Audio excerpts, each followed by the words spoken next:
I'm loving this. This is absolutely amazing. Check that out, the calm before the storm. We're going to go and climb up Snowdon. But we've got, so we're down here, Llanberris here. We're going to go up the Llanberris Pass, past the halfway house, and up about here is where we're going to start getting some snow. It's going to be snow and ice from there to the summit.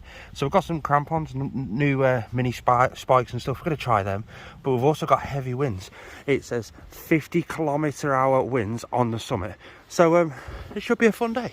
This is just me gaining experience for more winter hiking, I guess. Why have I picked the Llanberris path to go up today? Solely because I've done every path up Snowdon now. Why this one? One, I'm not too massively experienced with snow hikes because we've got snow on the top. This is the safest route. It's the busiest route, but it's the safest route. It's proper paths, not much scrambling. It's just safer. When I get up there, I've got loads of options of how to come down. I could always come down into Penny Pass and then get the bus back down to Llanberris. Problem I've done today, I've packed, I would imagine, far too much stuff in my bag. This is the worst part with this path. It's a real steep incline. I'm knackered already. So we're nearing the end of the actual road section just here. And actually, I'll stay up on this ridge because I want to show you something. We've got Electric Mountain there. Up on the alders, we've got a little sprinkler dandruff up there. But then if we look even further in the distance, it looks like it's snowing up on the hills. That's up near Snowdon. It's not as high as Snowdon, but it's up near there. So if there's a sprinkling of snow on there, it means we're going to have loads up on top of Snowdon. That marker points out the start of the Llanberris path up there. I'm going to have to come up here one day and just see what's up there because I've never done it before. I imagine it goes up round to those ones there. But let's go up here. The wind's starting to pick up because we've actually come quite high. We're about 400 metres above sea level, but the wind is coming from the north down to the south of the earth, like, so it's coming from like the North Pole, and we're straight over the UK. That's a cool little gate, isn't it? Yeah, it's going straight over the UK, and it's starting to pick up now, so God knows what it's going to be like at the summit. But it's a distinct whiff of penguin shit. Oh, hello mate. Hey, we seem to find sheep on here. Oh, there's another one running. How's it going, mate? No? Not today. Let's keep going. We've got a wind chill of -8 degrees at the moment. That's Celsius. We've just got our first look at the summit, so just come up there. It's just a gravel track. There's Llanberris in the background. First sight. Boom. There is Copper Summit, the side of Snowdon, right in the clouds, like a fresh snow dumped on it last night. Oh, it's going to be fun. Just look at that for a view. I mean, just every single corner you go round in Snowdonia, you get a new view. It's absolutely breathtaking, but Copper Summit just looks beautiful. The path going up looks brutal, so I'm glad I brought the mini spikes. Be a great endurance test for them here. But one thing I have noticed since I've been here, and something we all need to be better at, closed gates behind you. The amount of people that I've just seen that are not closing gates behind them. Why? Green Cross Road. Learn it. Oh God, the wind's really picking up now. We're getting round there though. See, the train track, here's a little bit of knowledge for you. The train's actually been off, not running since pre-COVID. I think it's something to do with the inspections that the trains actually need to take every year. The people who inspect them are still catching up on all the train inspections from normal trains. They haven't got around to tourist trains yet. That's why the cafe at the top of Snowdon is still closed. The staff can't get up there because the trains are still off. It looks like while the train's actually off, they're doing some maintenance on the train. They've got a bit of a digger just sat there. That's on top of the little tunnel that we've got to go through, and then we follow the path all the way up round and see that icy slope just there. That's the path we're going up to Copper Summit. That's another reason why I came this path, because you're sheltered by this big hill just here, or this mountain just here. There's not much wind, so I'm dreading what it's going to be like up there, but it does look like the looks of God are coming out up there because there's sun. But let's talk the real reason why I've managed to brave, or why I really crave to brave these conditions. I took a picture way back when I've done a sunrise up Snowdon, and it's a beautiful picture. Then I went up the Lake District with my partner just a few days ago. I saw this art gallery picture of Striding Edge up in Halvellan up in the Lake District, where there was 3 different seasons of the exact same shot, and it was absolutely beautiful all in one picture. So I want that for Snowdon. That's the only reason I'm up here. I've got my sunset in summer. Now I'm going to go up and get my winter picture, and who knows, I may even get a spring or autumn picture, or the two may suffice, I don't know. See if I can get a clear summit, because it's a bit cloudy up there. It is supposed to clear later, but we'll be up there in 2 hours. That is saying that we're actually going to make it, so cross your fingers for me. This is the first time I'm going to be using mini spikes on my boots, so we'll see just see what it's like up there. We're sheltered by the wind like this, and as soon as we get past the halfway house and go through that first tunnel, I have a feeling it's going to blast us in the face. So we'll see what it's like when we get up there. It may look dark and gloomy up there, but if you look around, everything's sort of banger area. It's like crystal clear sun, no clouds or anything, so fingers crossed that's actually coming this way. Oh, we've made it to the halfway house. I think it's a little more than halfway up there, but it's a great marker for on the OS maps if you're following a map. I think we're about 500 metres above sea level, maybe up to 6. I love the fact that they've fitted a defibrillator up here. That's new, that is. But it's great to get around here, out of the wind, and admire that. Quick Lucozade stop just to replenish the blood sugars. Time to make our way up. I think I might have another little Lucozade stop around about 800 metres, just at the top of the first big climb before I go under the bridge. There's a building up there, I might be able to shout from the wind and just double check everything up there.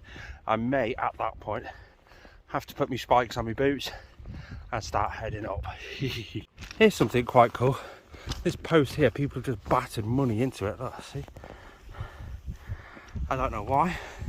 I don't know if there's a meaning, but it's still cool. See, look at the mountains over there. They're all up in nice sun and everything. And the one I want is in the clouds. Granted, that's the highest one in Wales, 1,085 metres above sea level, but that's the one I want the picture from. I hope it clears up by the time we get up there. It is supposed to, but we all know what the British weather forecasts are actually like. I've just been sat wondering, why am I struggling so much up this path? I don't normally struggle this much. Then I remembered, one, I've got a lot more weight on my back. Number two, this is my first proper big mountain hike with no energy drinks. I've actually been sober off energy drinks for just over a month now. Go me! Woo! We're coming round to this steep path that goes all the way up now. It takes up to about 850 metres, maybe even 900. I'll check it on the OS Maps app when I get to the top. But this is the bit that's likely to kill me, and the wind's already picking up, so wish me luck. Oh, first sprinkling of snow. Look at it, definitely frosty up there. At 850 metres above sea level, the snow started to ascend.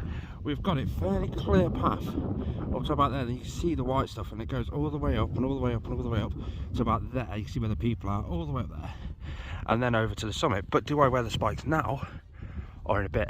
I have a feeling as soon as we go through that gate there, which is like a tunnel, the wind's going to pick up massively. So I'm going to not wear my spikes, and I'm going to re-evaluate where the snow starts just up there. Let's see if the theory's right with the wind. Oh, here we go. Whoosh. It's a bit windy, guys, but look at the view. Oh, it's starting to get a bit white. I love this, but still not got the spikes on yet. I'm gonna wait. It does look a bit frosty up there, so we'll see what happens. Nearly up there, but look at the view. Yeah, I think it's time for the spikes and chains. Magic. There we go, chains and spikes. Yeah, I am so happy I got the spikes. It's just made things so much more easier. Wow. Look where this took a bit of a turn. Look at that. Okay, time we get close to the summit though. Oh, my head went. This is amazing. The spikes are doing absolutely amazing. I think everybody who I've overtaken has turned around and gone back. Mind you, I think I should really in this sort of whiteout conditions. How beautiful is that? That's absolutely amazing. I am so happy that I brought the spikes. I know I keep bragging on about them, but they're new and it's a toy that I want to play with. And I kind of wanted to use them on this adventure, and I have. I'm loving this. This is absolutely amazing. We are coming into white-out conditions up in the clouds. I have a feeling it's not just clouds, but maybe snow further up. I don't know. I'm hoping it clears because I really want that picture of the one that's to go with the sunset picture. Let's keep going. Check out all this place just building up sideways. What was that? Oh. The snow's actually deeper than I expected. This is the bit where all the paths meet. You've got Cribgot coming from up there, and the Pig and Margin coming from over there, and they all come up to the summit. You've even got the Rangers path from over there. It's a bit blowy though. Christ, it's like the Ice Age up here. Look at the floor, it's just blocks of ice. Look at it. Oh, it's freezing though. Bloody. Well, the picture that I wanted is down there. That's not happening today. What about this view? There is no view. I don't know, I just find all this rock formation sort of fascinating. It's just because of the wind and the rain and the mist and the moisture in the air. There's the summit up there. Just look at the view. There isn't one. Oh, my hook just blew off again. Yes. Oh, by far the best purchase ever are the mini spikes.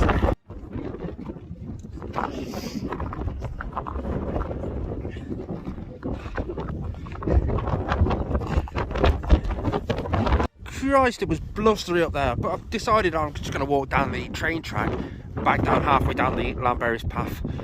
But you can't even see the train track itself because it's just covered in snow. It's still a bit blustery though. God, some of these snowdrifts are like 3 or 4 foot deep. Look at that. I've just put my foot down and poof, it's gone. Oh shit, there we go.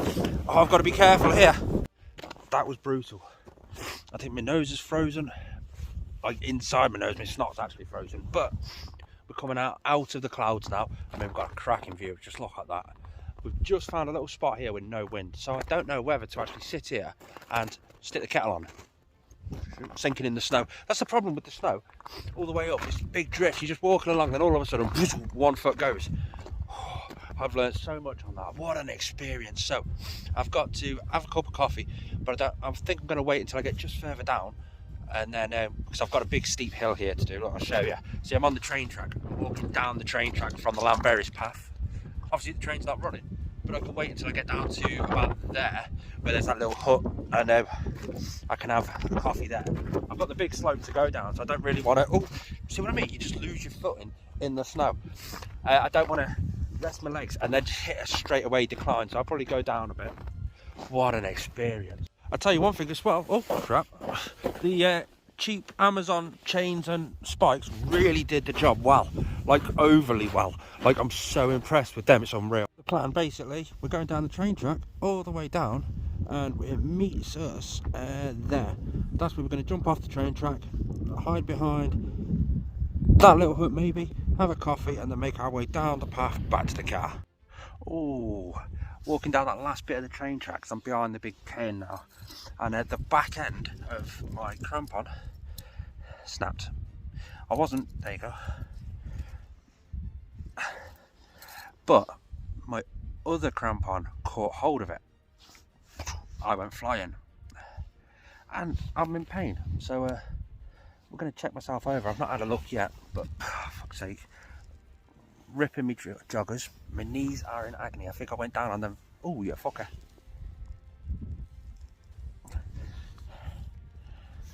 One of them's quite bad actually, so I'll have to get the first aid kit out. The other knee really hurts, and it hurts more, so no, it's just grazed and bruised. What about this hand? This hand hurts. No, nothing. Oh yeah, okay. So this is why we always carry a first aid kit. I'm going to drop some plasters on them, have a coffee, and then figure out my plan. Luckily we're below the snow now, so I don't really need the crampons. Oh, lesson learned, take your crampons off when you don't need to, when you don't need them on. Having a little time to reflect on what failed, why did that happen, what happened. Oh, look at that in the background. I'm limping a bit. They are in pain, so I'm taking it nice and gentle on the way down. Well, let me show you. You can see my feet moving just like that. Well, when I was on the snow, my feet were obviously like this, just nice and gentle and big steps and wide apart. When I wasn't on the snow, I was like this, and my heels actually came into contact. The spike of one caught the other, trapped them, and over I went. So that's a lesson learnt now. I'm going to get home, get them repaired, and learn from that. Damn, my knees are hurting. It's always the one that isn't, because I've got one that's really badly cooked. Like, they're only small cuts, but they're deep. I don't know whether a crampon actually went into them or whether a stone did. But the other one's just grazed, and that's come up big and black, and it's, oh, fuck, it hurts. But saying goodbye to old Snowy Snowdon just there, the big lad. Oh, nearly down off the actual path now, but damn, that hurts. The sun's even popped out to say hello over there. I'll never get bored of this landscape at all. Oh, look at it up there. Oh, time to limp back. Woo, back down to the gate. I really think I need to go and get one of my knees checked out. Oh,